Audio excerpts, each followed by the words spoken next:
Say that again, Alex. I don't know if that's the right word. It's it uninhibits the cold. Acetylcholine. Yeah. All right. So let's imagine this is a very nice action potential of a cell, of a heart cell.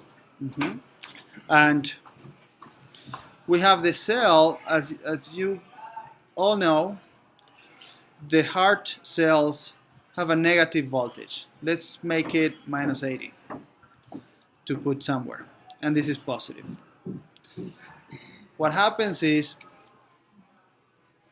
there's a point where the sodium channels, there's a certain voltage at which the sodium channels will open. All of the channels of the cells will open, so they're going to let the positive charge come in. The sodium will come in. That's what they do. Remember, sodium is positive. So, interesting enough, the sodium channels need this negative. Imagine the sodium channels, imagine the heart cell, the myocyte, as an elastic band that in order to shoot all the way across the room, it needs to be stretched. So you need to have sodiums outside of the cell. Imagine this is the outside of the cell. You're going to have a lot of sodium outside of the cell, and you're going to have very little amount of sodium inside. So all the sodium wants to come in. So the more sodium outside, the farther this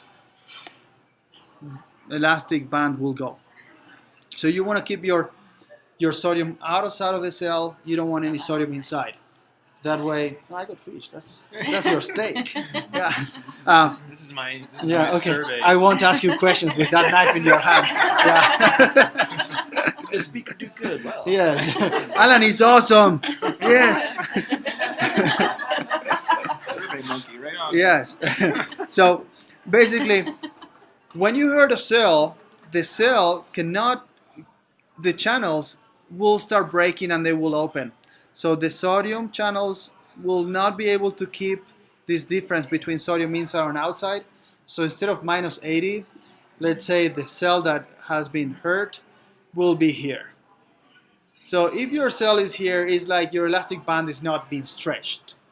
So when you send the stimulus to activate the cell, it's a wimpy stretched. So the band will not hit your coworker in the face. It will just fall right there. So you miss the opportunity to throw the elastic band to your coworker. Yeah. I'll put it there. I'll grab it. Thank you. So there. What does adenosine do? Long story short, I know it was like 10 minutes explanation on how the heart cells work. But long story short, adenosine, what it does is brings the resting membrane potential from here down there. Basically, adenosine helps you get more negative. And if your cell was a little hurt, so it couldn't be all the way down here, adenosine will help the cell get down here. And now, so if you help the cell, you're calling it action potential, right? Yeah, now you are, yeah, exactly, that's the action potential. So with adenosine, what you're doing is you're lowering the resting membrane potential. So if the cell was leaking sodium and it couldn't keep negative, adenosine will help it get to negative so it could get activated. So you're basically saying, well, right now you had no conduction. The cell wasn't able to conduct. That did not mean the cell had died. That means the cell couldn't conduct. That's all. And with adenosine, now the cell can conduct. So you're not finished. So that's what other people do. That seems a little bit riskier. The adenosine? No, it's very safe. Yeah. Yeah, we've given 24 milligrams of adenosine, multiple seconds of asystole, and it's fine. Yeah. That's great. That's Yeah. fine. So do you Did you see the look at what? Yeah. so you I know. feel like an IV injection? We'll come back. Yeah. Because it's so fast Do acting. wagyu It's so Thank you. fast. Yeah. Like it's finished or whatever. Yeah, for the so I was in my training at Michigan when this data started to come out. So in the beginning, we were all worried, and we were putting a catheter on the RV to pace during the block. And then let's not put it. Let's see what happens. And then it's okay. Don't worry about it. So I was there as we were learning how to do this, and the trials so far are a little.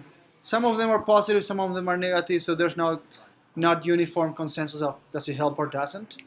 So in my case, I'm not doing it. Also, the recovery of conduction is transient, which means you don't know where the leak was unless you are lucky to just be able to measure it right there.